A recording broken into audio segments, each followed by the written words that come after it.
Bonjour à tous, bienvenue sur Ciel TV pour une nouvelle conférence.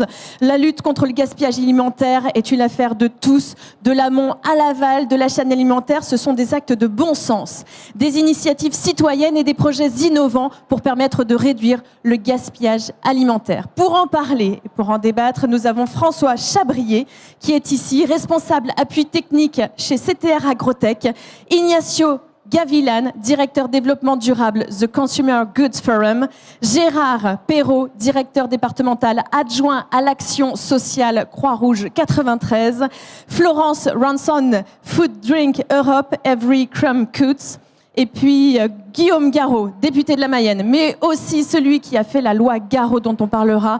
Il viendra conclure cette conférence en nous expliquant tout ce qui est mis en place aujourd'hui pour lutter contre le gaspillage alimentaire.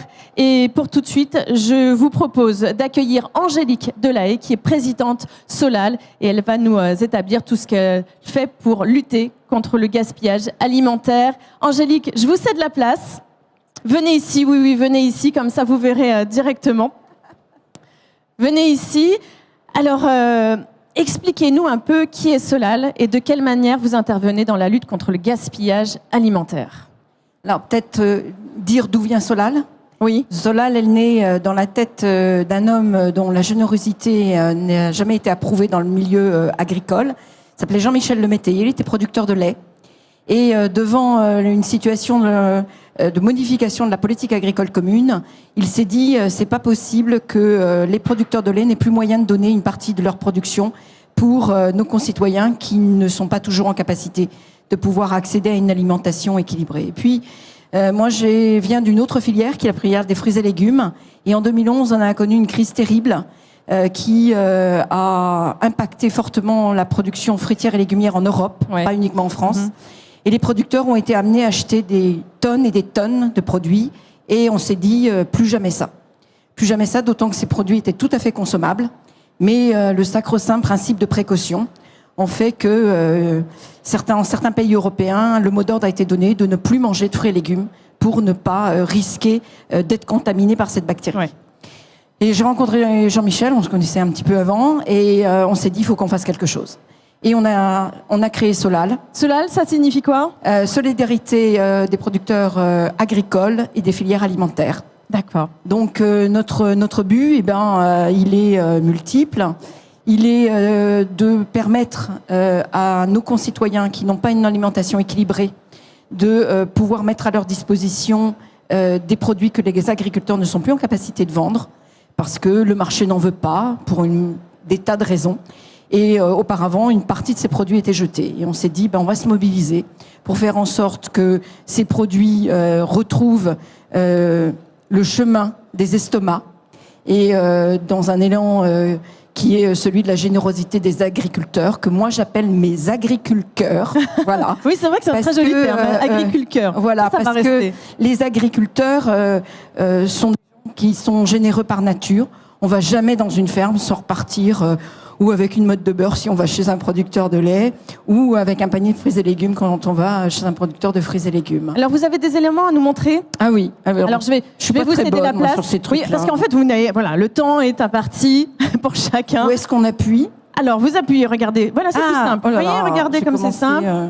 Vous êtes parti un peu loin. On va revenir. C'est bon. C'est bon. Premier. Alors, on y va. Je ne sais pas si les gens peuvent le voir. Enfin, en tous les cas, les objectifs de Solal, ils sont au nombre de 4. Si, on peut voir ici. C'est donc renforcer l'engagement des acteurs, que sont les agriculteurs.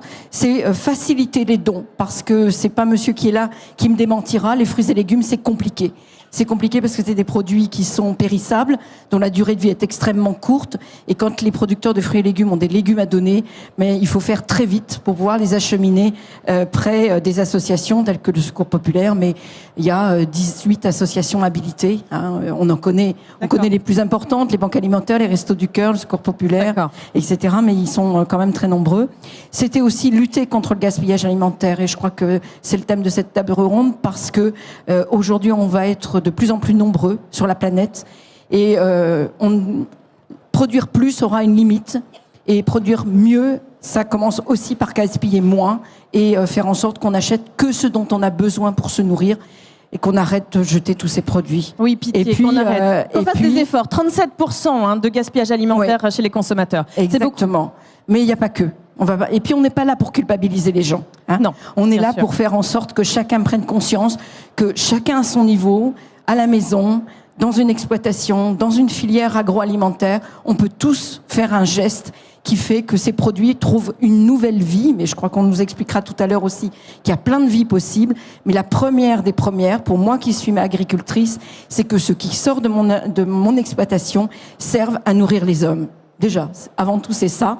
Et donc, pour les fruits et légumes, c'est effectivement permettre un nouvel équilibre et contribuer à l'équilibre nutritionnel de nos concitoyens les plus démunis. D'accord. Si vous avez envie d'intervenir, Monsieur Garot, vous avez le droit. Hein, de Oui, poser puis en des plus, questions. je te casse, Guillaume. Excuse-moi, c'est pas très sympa. De On ma est part nombreux. de Hein, faire c'est de- vrai que c'est une Je fais de conférence. l'ombre au ministre.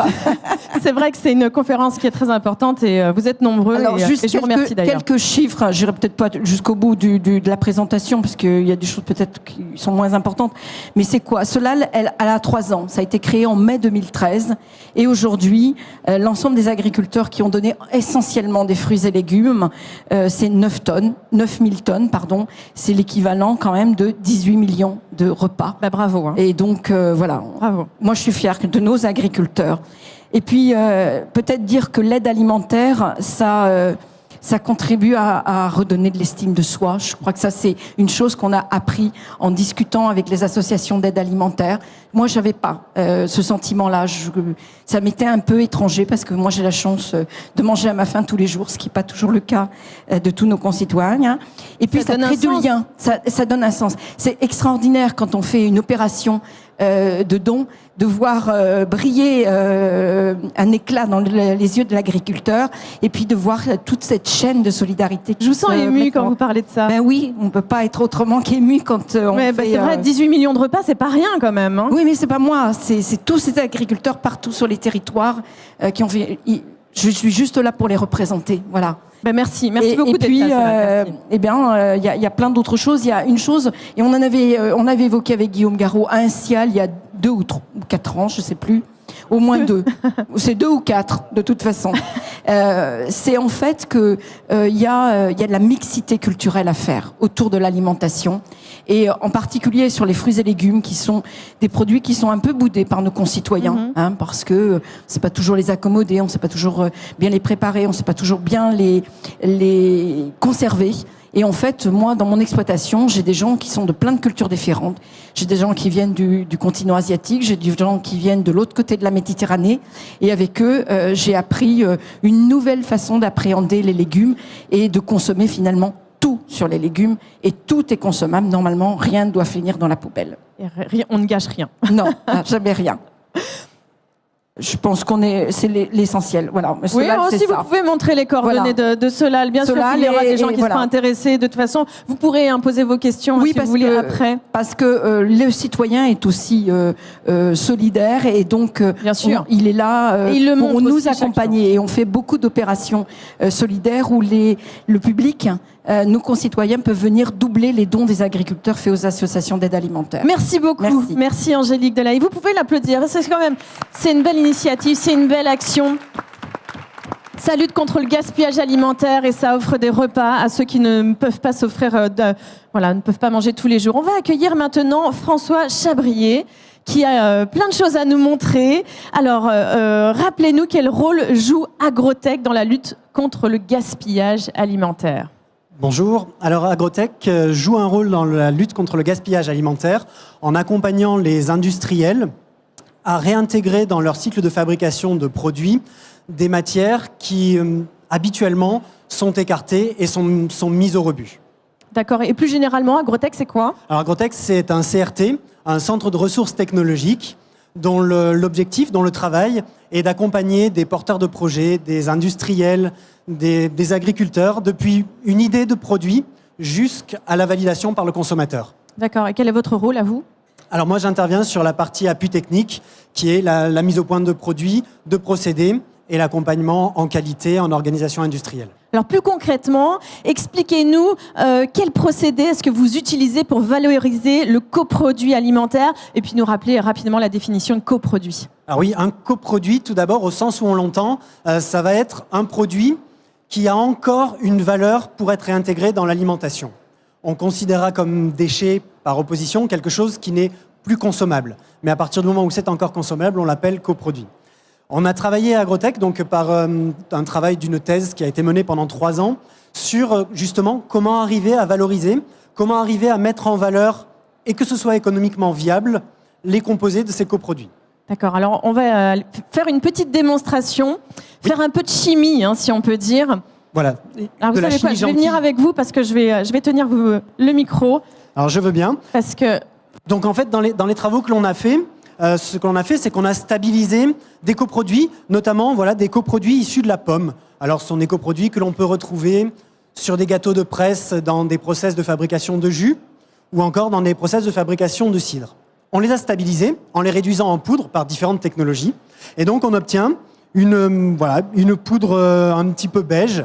D'accord, on va essayer de montrer. Je ne sais pas si on arrive à capter jusqu'à moi avec le cadreur. Je ne sais pas quel cadreur va pouvoir prendre. Je montre comme ça. Comme ça, vous pourrez voir un petit peu plus près à quoi ressemble cette poudre. Donc ça, c'est de la pomme. Hein. Voilà, c'est de la pomme qui a été je sais pas, on peut faire assainie et qui a été séchée également. D'accord. Donc on va mélanger ça avec quoi? Avec de l'eau, juste pour vous montrer que dans cette pomme, alors c'est connu depuis longtemps, on a des propriétés antioxydantes. Et là, ce que l'on va montrer ici, sont des propriétés texturantes. Donc la pomme est riche en fibres, en sucre. Et donc nous, on a gardé tout de la pomme pour essayer de, en conservant l'ensemble des molécules, avoir une action quand même spécifique. Cette action ici, donc, ça va être l'action d'épaississant donc, que va avoir cette poudre de pomme. Alors on y va. On essaye de faire la démo en direct. Donc c'est de l'eau. Voilà, c'est juste de l'eau qu'on va verser. On va mélanger un petit peu. Un petit mélangeur. Vous avez tout prévu. Tout est prévu. Donc juste, on mélange et on va avoir une pâte qui se forme. Alors là, on a quelque chose de très concentré dans l'industrie. En fonction des niveaux de texture que l'on va vouloir obtenir, on pourra mettre plus ou moins de poudre de pomme dans le reste. Et donc, on obtient quasiment, là, puisqu'on est... Une pâte, presque comme une compote un peu, hein, c'est ça? Presque comme une compote, voilà, qui tient. On est parti de... Bon, là, vous l'avez fait vite fait, là. Hein, mais... On l'a fait rapidement, c'est pas le mélange optimum. Mais voilà, on peut derrière avoir vraiment quelque chose qui amène une texture forte à un produit. À quoi elle va servir, cette texture? Cette texture va servir dans différents produits agroalimentaires. C'est-à-dire qu'on va pouvoir utiliser quelque chose qui auparavant était jeté ou qui n'était pas valorisé dans l'alimentation humaine pour se substituer à des additifs. Donc on va pouvoir supprimer un additif, un code en E, qui aujourd'hui sont montrés du doigt par le consommateur, et on va pouvoir le substituer par une poudre de pomme. Et est-ce que finalement, dans la finalité, est-ce que ça répond à la demande des consommateurs? Alors oui, c'est quelque chose qui est vraiment plébiscité par le consommateur, qui veut donc voir disparaître l'ensemble de ces additifs et aller vers un produit qui a toujours une naturalité plus marquée, mais en gardant les fonctionnalités, en gardant l'aspect des produits auxquels il a été habitué. Donc ça ne s'appelle plus déchets? Ça ne s'appelle plus déchets, ça s'appelle coproduit. D'accord. Est-ce qu'il y a d'autres matières comme ça qu'on peut transformer? Oui, alors nous, on a travaillé sur différentes matières premières végétales, parce que c'est notre spécialité, mais tout est possible. Il suffit de trouver la méthode, et ça, on peut accompagner les industriels, et également de trouver les bons produits et les bons process. D'accord, parce que ce sont les sociétés qui viennent vous voir pour vous demander comment on pourrait transformer tel produit? Voilà, nous on a mis en place l'action, on a mis en place la méthode et on la propose à des industriels, à des agriculteurs qui ont des produits à valoriser. Et donc on passe non seulement d'un ancien déchet, donc à un coproduit, et on essaie d'amener de la valeur à toute cette opération. D'accord, c'est encore en cours de projet ou c'est déjà commercialisé? Alors c'est quelque chose que l'on réalise déjà, on a fait plusieurs accompagnements auprès de diverses entreprises, petites ou grosses. On a accompagné un agriculteur, notamment sur une herbe aromatique. Et également, on a fait des projets autour de la pomme. Ah, les agriculteurs, ils sont toujours au cœur de nos aliments. C'est eux qui nous font incontournable, manger. Évidemment. Quels sont vos objectifs? Nos objectifs, c'est clairement de pouvoir proposer ces méthodes à différentes entreprises pour réduire cette quantité de produits qui sont aujourd'hui pré-transformés quand ce sont des coproduits issus de l'industrie agroalimentaire et qui ne sont pas du tout valorisés, qui sont même taxés pour s'en débarrasser, ce qui est un comble. Oui, évidemment. Donc là, on arrête le circuit comme ça et puis on passe directement à la transformation. Donc bravo. Et on retourne vers le consommateur. Merci beaucoup. Donc on va passer maintenant. Donc c'était François Chabrier que vous pouvez applaudir. Bravo. C'est le chimiste. Hein. Accueillons maintenant Ignacio Gavilan. Donc, est-ce que vous avez la petite télécommande? Mais on se met où on veut ici. C'est voilà, Angélique, rendez-nous la télécommande. Je viens ici. Et puis, non, vous pouvez rester ici comme vous voulez. Mais vous voulez venir à côté de moi, vous mettez à côté de moi. Il n'y a pas de souci. Regardez, on pousse ça. Ici comme en bar. Alors, si vous voulez avoir la traduction, vous allez parler en anglais. Malheureusement, mon français c'est très mauvais et je veux parler en anglais. Désolé. Hein? Donc, je vous invite, si vous voulez, prendre un petit casque pour la traduction d'Ignacio Gavilan. Moi, je prends. Good afternoon, everybody. Thank you very much, CL, for providing us with the opportunity to be here.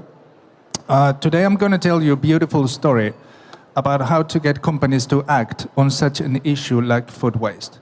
The Consumer Goods Forum is an organization that represents 400 companies in the consumer goods sector. We basically do one thing, bring together retailers and manufacturers pursuing activities in the sector such as food waste. We don't have the time to go over all the things we do. I believe I have a presentation here, but you have some stats in there. But let me leave you with a number of things that we do well. We identify the issues that are relevant for the industry, such as food waste. We set up the right targets for the members. We set up the right partnership to tackle these issues. And we set up the right governance. So I'm going to leave you with three basic concepts of what we do. We focus on positive change. We're not reactive. We focus on the change, on market transformation. We want a continuous effort from the members, moving the needle in the right direction. So that'll be one. It's an organization that is CEO-led. So from the governance point of view, we get to the highest level. So when decisions are made within our members, they come from the top. And then it's all about collaboration. You might think retailers and manufacturers agree on everything, but it's not. So we are the glue that brings them together in many of these issues. So I just wanted to bring you a little bit of the picture on where we operate. If you look at the top, we have almost 7 billion consumers moving into 9 in 2050. And you look at the bottom, you have 1.5 million producers. And you have all this very, very complex environment in the middle where traders, manufacturers, retailers, processors, investors operate. But believe it or not, this is the point where we have the greatest leverage. So that's precisely where we operate.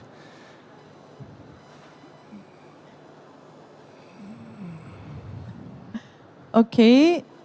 OK. On va passer au slide suivant. Voilà. Next. Okay, so within the Consumer Goods Forum, we have a number of pillars. I lead the sustainability pillar, the one in charge of food waste. How do we operate? We have a board comprised of 50 CEOs, 25 retailers, 25 manufacturers. They set direction. Out of that board, a number of steering committees work on the implementation of the resolutions that we approve. So in the case of sustainability, we have 4 resolutions, one on deforestation, one on refrigeration, and one on food waste. And this is the one we're going to talk about today.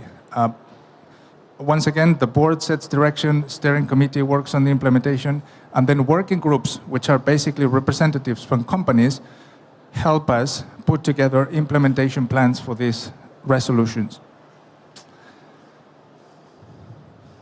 Next. Food waste. Okay, so we came up with this resolution last year in June, and it's very simple. We call the members to halve food waste within their own operation by 2025. And we will do that according to a baseline calculated this year under the Food Loss and Waste Protocol by the WRI, and I will explain in a minute. That's point number 1. Point number 2 will be to follow the SDG 12.3, which is contributing to the UN goals, to that means cutting by half food waste on a per capita basis by 2030. So once again, if you remember the chapter before, or the chart, we have retailers and manufacturers operating in the center of the supply chain. We would like them to halve food waste within their own operations and then influence both consumers and upstream, what is called the post-harvest food waste. So we cover the entire spectrum of the food waste with the resolution, with a focus on the operation from our retailers and manufacturers. I spoke in the beginning about partnerships. We do have a number of them. We participated in the development of the Food Loss and Waste Protocol. We sat on the steering committee and made sure that the protocol was something that was implementable within the operations of our members. This is very important because now we have a beautiful situation in which we have a commitment and a tool to measure that commitment, which is the protocol. So we're extremely happy with the release of this protocol in June this year. And now it's a question of using it. It's a bit scary, it's lengthy, it's dense, but it provides you with all the necessary tools to calculate your own inventory within your operation. And what is more important above all, and what we really, really want the members to do, is to measure and take action according to that measurement. So measurement and reporting is what we're really after.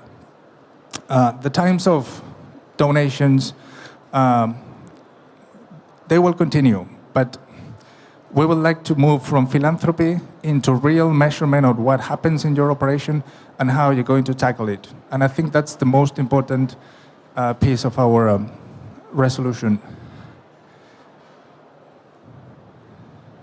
And another thing we do well, and I think we still have time, is to put together events. So next week in Paris, we're going to hold the Sustainable Retail Summit with a focus on food waste. So if you happen to be here, and if you don't happen to be here, you can still come. There are tickets available. You can look at our webpage.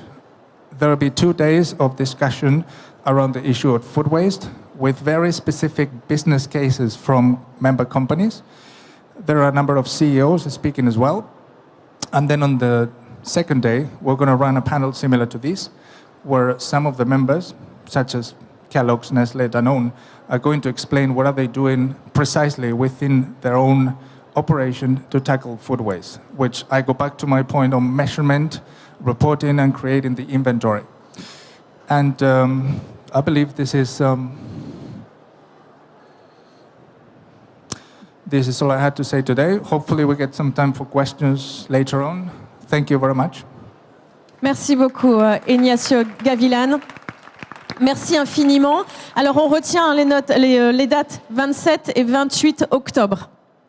Ok, parfait. Merci infiniment. Accueillons maintenant Gérard Perrault, directeur départemental adjoint à l'action sociale Croix-Rouge du 93. Voilà, un petit micro, c'est mieux. Puis Merci. Vous pouvez retirer si vous voulez l'oreillette pour la traduction. Comme ça, vous serez plus libre. Voilà.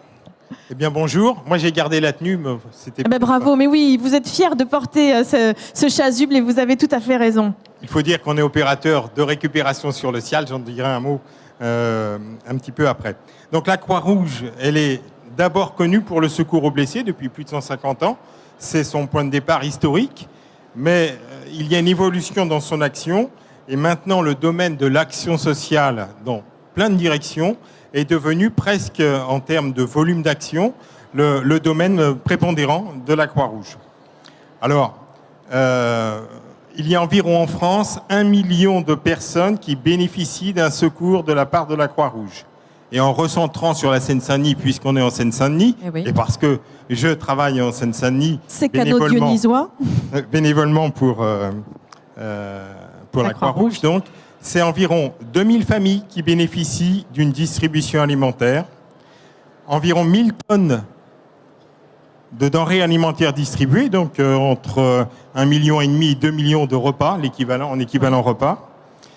Alors, d'où obtenons-nous toutes ces denrées? Bien sûr, on a d'une part un certain nombre de grands partenariats avec les banques alimentaires, par exemple, avec les Restos du Cœur, avec lesquels on fait des échanges, avec d'autres partenaires comme Ecosphère, qui nous permet de récupérer des denrées chez différents fournisseurs.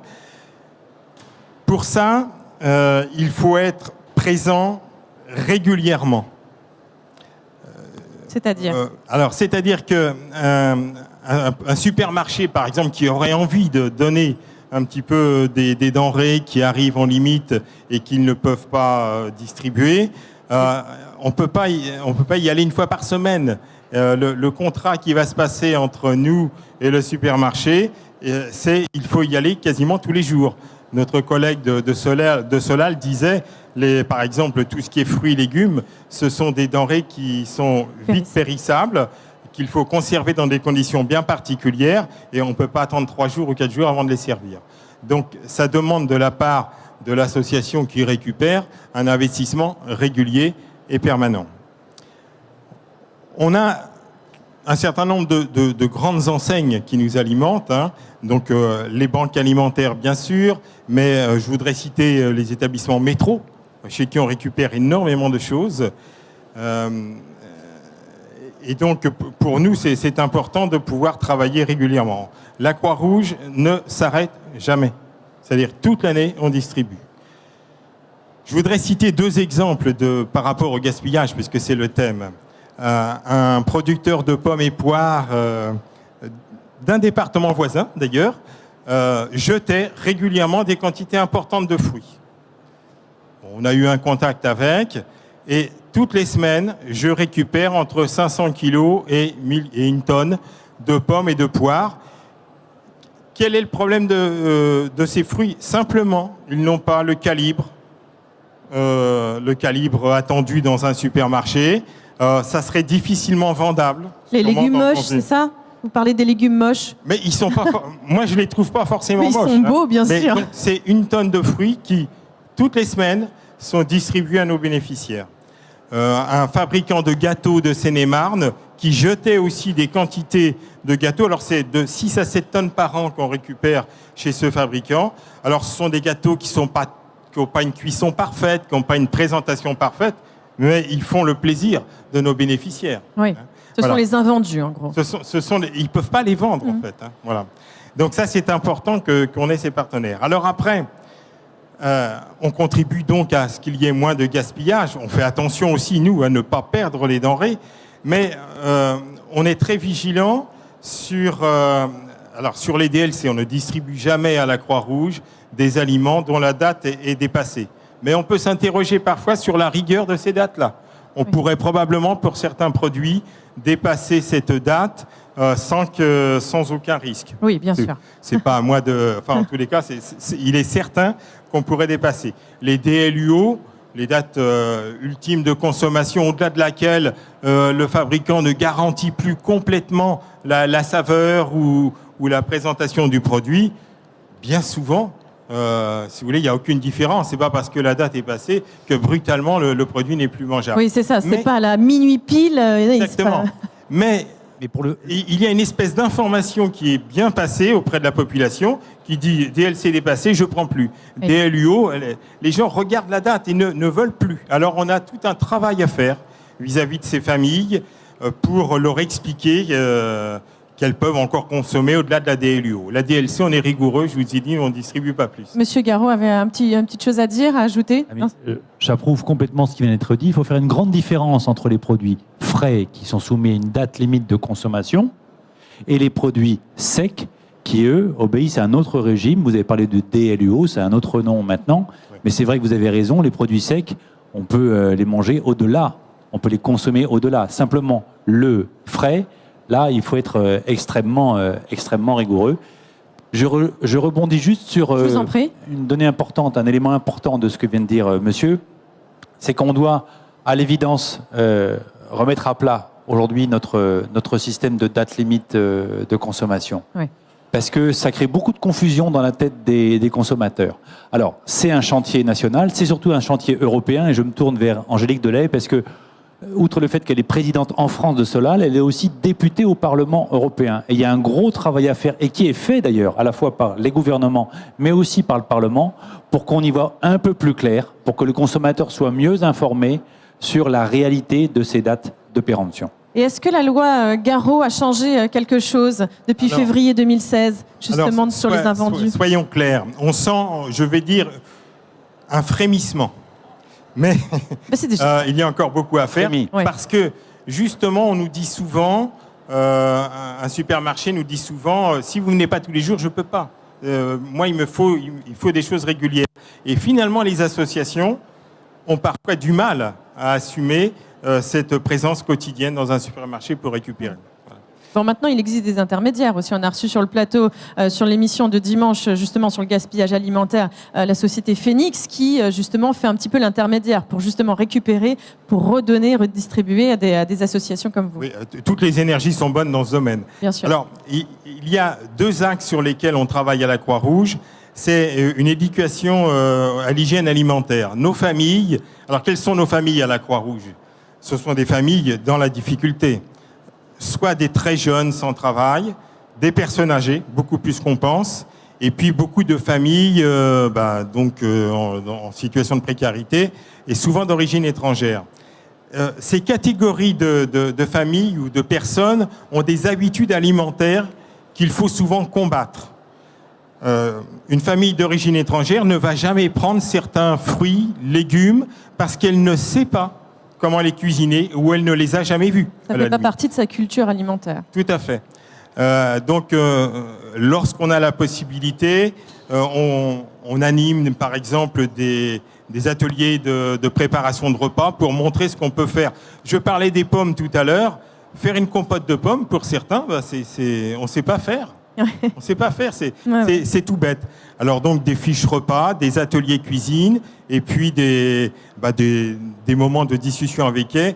Essayer ce produit-là, il se consomme, il se cuit de telle façon. Très honnêtement, dans ce qu'on récupère parfois, on fait des découvertes étonnantes. On a des fruits, des légumes qu'on ne connaît pas. Oui, vous faites de la prévention, de l'éducation, et donc au milieu de tout ça. Merci beaucoup. Merci infiniment Gérard Perrault, donc de la Croix-Rouge 93. Alors je reprends ce micro parce que visiblement il a beaucoup travaillé aujourd'hui. Et on me dit qu'en régie, il a besoin de se reposer un peu. Ce n'est pas grave, car notre intervenante suivante, Florence... Alors, je sais pas, j'ai dit Ranson tout à l'heure. Est-ce qu'on dit rançon? C'est rançon parce que je suis française, mais bon, c'est pratique comme je travaille en anglais. Mais c'est ça, parce que c'est Food Drink Europe. Voilà. Je vais avoir besoin de votre petite... La petite télécommande pour mettre voilà, les éléments pour qu'on puisse suivre en même temps vos propos. Alors... Bon. Voilà. Peut-être vous expliquer d'abord ce qu'est Food Drink Europe. Food Drink Europe, c'est l'organisation européenne de l'industrie alimentaire. Donc en fait, pour ceux d'entre vous qui connaissent l'ANIA en France, c'est la même chose, mais à niveau européen. Donc nous sommes une organisation, une fédération. Nos membres sont d'une part les associations nationales, comme l'ANIA, et 24 autres. Nous avons aussi 27 secteurs qui, là, sont des secteurs européens, des organisations européennes sectorielles représentant les fabricants de soupe, les fabricants de glace, les brasseurs, les fabricants de jus, etc. Donc vraiment une gamme de secteurs très très large. Et puis nous avons aussi des entreprises individuelles. Alors là, ce sont plutôt des grands acteurs de l'industrie alimentaire. Vous voyez des noms comme Unilever, comme Nestlé, comme Coca-Cola, etc. Donc avec cette gamme très très large de membres et d'acteurs dans notre secteur, ça nous donne effectivement une possibilité de positionnement. Quand nous prenons des actions qui touchent toute l'industrie. C'est vrai que il y a, et on en parlait tout à l'heure, du gaspillage évidemment chez les consommateurs. Il y a du gaspillage au sein dans les magasins, dans le secteur de la vente, mais il y a aussi du gaspillage au niveau de la fabrication des produits. Alors, comment réduire ce gaspillage? La première chose à faire, c'est je me rends compte que je suis allée une trop loin, voilà, si ça veut bien revenir en arrière. La première chose à faire, c'est d'éviter ce gaspillage. En 2014, nous avons fait, en tant que Food Drink Europe, nous avons fait appel à nos partenaires dans la chaîne alimentaire. Parce que c'est vrai que si on doit lutter contre le gaspillage, on doit lutter contre le gaspillage du tout début à la toute fin de la chaîne alimentaire. Donc nous avons fait appel à nos partenaires au niveau européen et 18 organisations européennes se sont regroupées pour lancer l'initiative. Ah oui, alors... Il faudrait 3 mains. Ben oui, je ne sais pas pourquoi ça passe de l'une à l'autre, mais ça ne s'arrête pas sur celle du milieu. Des petits caprices, des fois, de la technique. Bon, voilà, maintenant, on n'y touche plus, ça reste là. Pour lancer ce projet qui s'appelle Every Crumb Counts, donc je disais, ce sont 18 organisations européennes qui recouvrent, alors là j'ai besoin de mon petit papier, qui recouvrent donc l'industrie alimentaire, les banques alimentaires, les différents secteurs de l'emballage dans l'alimentaire, les services traiteurs, certains services de la restauration, les industries des pesticides. Donc vous voyez, ça va vraiment du début à la fin de la chaîne alimentaire. On n'avait pas à ce moment-là d'organisation de consommateurs, mais ils étaient informés de ce qu'on a fait. Et l'objectif d'Every Crumb Count est double. La première chose, c'est de réduire le gaspillage alimentaire d'un bout à l'autre de la chaîne. Et la deuxième chose, qui est un objectif concret, parce qu'on en parlait tout à l'heure au niveau du Consumer Goods Forum, c'est la même chose, mais au niveau européen, d'aider à contribuer à réduire de moitié le gaspillage alimentaire d'ici 2020. On a dans ce cadre-là 5 étapes de gaspillage alimentaire. La première chose, c'est évidemment de ne pas en faire. Ça semble une évidence, mais c'est quelque chose qui doit rentrer dans les processus de fabrication. Évidemment, il y a du gaspillage, il y en aura toujours. Alors quand on en a, la première priorité, c'est de rediriger ce gaspillage vers l'alimentation humaine. C'est-à-dire de s'assurer qu'en fait, si on doit se débarrasser de certaines choses, eh ben on s'en débarrasse peut-être en faisant des dons, etc. La deuxième étape, si on n'arrive pas à s'en débarrasser comme ça, c'est de rediriger ça vers la nourriture des animaux et vers un usage industriel. On a vu tout à l'heure, par exemple, l'utilisation des pommes. Bon, c'est vrai que cette poudre de pomme, elle peut être utilisée dans un usage industriel. Donc, c'est une deuxième façon de supprimer ce gaspillage.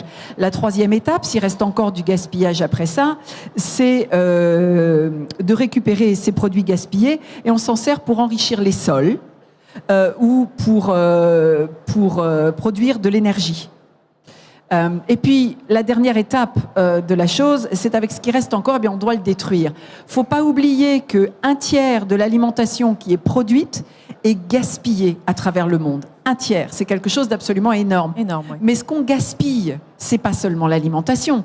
On gaspille l'énergie qu'on a dépensée à produire cette alimentation. On gaspille l'eau, on gaspille le travail des gens qui ont produit cette alimentation.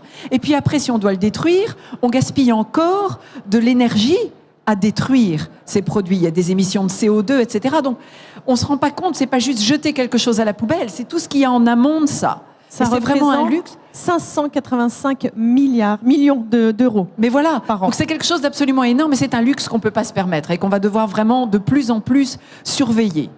Alors, après Every Crumb Counts, qui a été lancé en 2014, et où maintenant on vérifie, on regarde, on aide nos entreprises pour suivre un petit peu, pour voir comment les recommandations de Every Crumb Counts sont appliquées. On avait 19 engagements détaillés pris donc par ces 18 organisations, des engagements qui vraiment sont chiffrés et sont très précis. Vous pouvez aller voir, il y a un site qui s'appelle Every Crumb Counts, vous pouvez aller voir dessus le détail des engagements. Et puis ça suffisait pas, parce qu'on estimait qu'on est quand même un secteur, comme je le disais tout à l'heure, qui est très porteur. C'est le premier secteur industriel européen.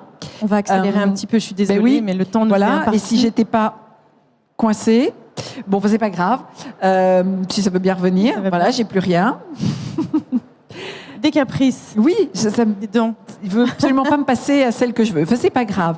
La deuxième initiative a été lancée cette année, dans la foulée de celle-là, qui est une initiative pour encourager les entreprises fabricants des produits alimentaires à donner aux banques alimentaires. Donc, Every Meal Matters, c'est une initiative conjointe à l'industrie alimentaire et aux banques alimentaires, avec une série de recommandations concrètes, pratiques, très quotidienne pour dire aux entreprises, voilà, vous avez des surplus alimentaires, ben voilà ce que vous pouvez en faire. Voilà comment vous adresser aux banques alimentaires, voilà ce que vous pouvez donner aux banques alimentaires, voilà comment le donner. Et c'est une liste de recommandations très concrètes qui concernent surtout les petites et moyennes entreprises. Parce qu'on parlait tout à l'heure de ce que font les gros. Il est évident que c'est très implanté dans la culture des grandes entreprises, des multinationales. C'est quelque chose qui fait partie de leur ADN depuis longtemps déjà. Mais les petites et moyennes entreprises, et on parlait tout à l'heure de ces gâteaux par exemple, qui ne sont pas impropres à la consommation du tout, on peut les manger, mais simplement les paquets sont abîmés, ou il y a une erreur d'étiquetage sur les paquets, ou bien une erreur d'impression. Ce sont des produits qui peuvent être donnés aux banques alimentaires. Donc ça, c'est la deuxième initiative qui s'appelle Every Meal Matters. Ça a été lancé au mois de juin et ça a été disséminé dans tout le secteur de l'industrie alimentaire européen et auprès des banques alimentaires. Donc ça, on espère effectivement, on espère mesurer le retour de ça d'ici l'année prochaine. Bon, ben on va suivre ça de près. Comme ça, on se reverra dans 2 ans pour en convenir. Monsieur Garot, oui, on peut applaudir évidemment toutes ces initiatives. Alors, vous avez entendu beaucoup de choses. Qu'est-ce que vous en avez pensé? Qu'est-ce que vous pensez de toutes ces initiatives? Que du bien, évidemment. Que du bien. Mais très sérieusement, que du bien. Parce que si on veut réussir aujourd'hui et demain, la bataille contre le gaspillage alimentaire, et c'est vrai que ça a été rappelé, le défi, il est bien sûr mondial, oui. Hein, il est planétaire. Ça a été très justement dit tout à l'heure. Il y a 1/3 de ce qu'on produit chaque année, 1/3, qui est perdu, jeté, gaspillé, autant à la production qu'à la consommation, et dans tous les pays du monde. On a devant nous ce qu'on appelle le défi alimentaire, parce qu'aujourd'hui on est 7 milliards d'êtres humains et on sera 9 milliards en 2050. Et la FAO nous dit, si on veut nourrir 9 milliards d'êtres humains, il faudrait qu'on augmente de 70% notre production agricole, avec le même mode de consommation qu'aujourd'hui. Tout ça avec la même planète, c'est impossible. Donc, et intolérable finalement. Bien sûr, et pas soutenable. Pas soutenable, pas durable. Donc il faut d'abord ne pas gaspiller, et je vous disais, c'est 1/3 de ce qu'on produit qui va à la poubelle. Et ça, c'est absolument scandaleux, parce qu'on produit pour jeter. Qui peut comprendre ça? Qui peut accepter ça? Et ce qui est très important aujourd'hui, et je reviens donc à ce qui a été présenté, c'est qu'on n'accepte plus ce non-sens, cette absurdité, ce scandale. Et ce qui fait chaud au cœur, c'est de voir que, quels que soient les acteurs dans la chaîne alimentaire, des producteurs jusqu'aux consommateurs que nous sommes, et aux chimistes, en passant par la transformation, la fabrication, la grande distribution, les associations de solidarité, tout le monde se dit, moi je peux jouer un rôle, je peux agir. Et l'enjeu finalement qui est devant nous, c'est de convaincre les Français que chacun a sa place, à la fois une responsabilité et une capacité à agir pour changer le monde. Et c'est ça qui est très, très intéressant et passionnant avec la lutte contre le gaspillage. Le défi, il est planétaire, mais l'action, elle est personnelle. Et c'est pas très compliqué d'agir soi-même. Mais il n'y a pas que les il faut consommateurs. donner les outils, et il faut donner les outils à chacun, et en France, à chaque citoyen. Alors en France, on a bien avancé. On a bien avancé d'abord parce que on a travaillé ensemble. Je pense à tous les acteurs qui sont autour de qui sont sur cette tribune, mais qui sont aussi dans la salle. Il y en a d'autres. Il y a Elior qu'on a reçu ici, hein, qui a créé donc dimanche dernier le premier brunch anti-gaspi avec des chefs. Il y a Ecosphère qui est là, qui est une entreprise de l'économie sociale et solidaire et qui met en relation ceux qui peuvent donner et ceux qui veulent recevoir, les associations en particulier. Bref, tous ces acteurs-là, ils se sont dit il y a quelques années, moi j'étais ministre de l'agroalimentaire, on a envie de travailler avec vous pour que les choses changent dans notre pays en matière de gaspillage alimentaire. On s'est réunis, on a beaucoup travaillé, et puis on avait, à l'époque, c'était en 2013, conclu entre nous un pacte national contre le gaspillage. C'était une première étape. Ouais. Alors c'était très bien parce que partout sur le territoire, il y a des initiatives formidables qui ont été prises. Des associations, des collectivités locales, des cantines, bref, tout le monde s'y est mis. Mais sur le terrain. Et puis on s'est aperçu que malgré les bonnes volontés, ça ne suffisait pas. On n'arrivait toujours pas à faire reculer de façon importante le gaspillage dans notre pays. D'où deuxième étape, cette loi que vous avez citée, qu'on a réussi à faire voter à l'unanimité, à la fois à l'Assemblée nationale et au Sénat, et qui a fixé un cadre d'action contre le gaspillage alimentaire, qui a fixé des règles et qui a dit des choses très importantes. Cette loi, elle a dit d'abord, désormais, quand on a une grande surface, il est interdit de détruire de la nourriture consommable. Pourquoi ? Parce qu'on a tous en tête des images, on me dit « Ah ben maintenant ça n'existe plus ». Quand même. Un petit peu quand même. On a tous vu des images, vous savez, d'eau de Javel ou d'eau de méthylène, versées sur des poubelles. Et qu'est-ce qu'on trouve dans les poubelles ? De la nourriture, comme disait Angélique, encore consommable. Ça, on ne peut plus l'accepter. Non, c'est plus possible. Donc c'est interdit dans la loi et il y a des sanctions, il y a des amendes. Premier point. Puis il y a un deuxième principe dans la loi, il y en a d'autres, mais j'en cite les deux principaux, les deux premiers. Il vaut mieux donner plutôt que jeter. D'où le travail qui est fait avec les associations de solidarité. Alors, c'est dans la légalité maintenant. On peut donner bien sûr, légalement. non seulement c'est dans la légalité, mais c'est dans l'obligation. Il faut le faire. Hein, une grande surface doit maintenant passer convention avec des associations. Alors vous dites, ça frémit. Et ça ne fait que frémir. Oui, c'est vrai, la loi elle a été votée il y a 6 mois. Et il ne faut pas penser qu'en 6 mois, on va résoudre 60 ans de dérive de la société de surconsommation. Mais c'est vrai, je comprends, on a envie que ça aille vite. Mais bien sûr, et moi je partage évidemment cette volonté-là, cette exigence que vous manifestez. Il nous faudra un tout petit peu de temps, mais il ne faut jamais lâcher la pression. Et ça nous concerne tous, parce qu'on a tous, je le disais, ce rôle-là à remplir. Donc la loi, elle dit, on va passer des conventions entre les grandes surfaces et les associations sur un territoire pour redistribuer les invendus alimentaires. Et puis elle dit une troisième chose, la loi, je voudrais insister et terminer là-dessus pour répondre à votre question. Rien ne sera possible durablement sans un travail sur l'éducation. L'éducation des enfants en particulier. Et des parents aussi. Exactement. Mais pourquoi on passe par les enfants ? Parce qu'on s'est aperçu que, en matière de bonnes habitudes, de comportement, ils pouvaient être, les enfants, les meilleurs éducateurs de leurs parents. Et oui, on apprend beaucoup. Les bons gestes qu'on apprend à la cantine, on peut les reproduire à la maison. C'est comme ça aussi qu'on va faire changer notre société. Les mentalités, évidemment. Bien évidemment.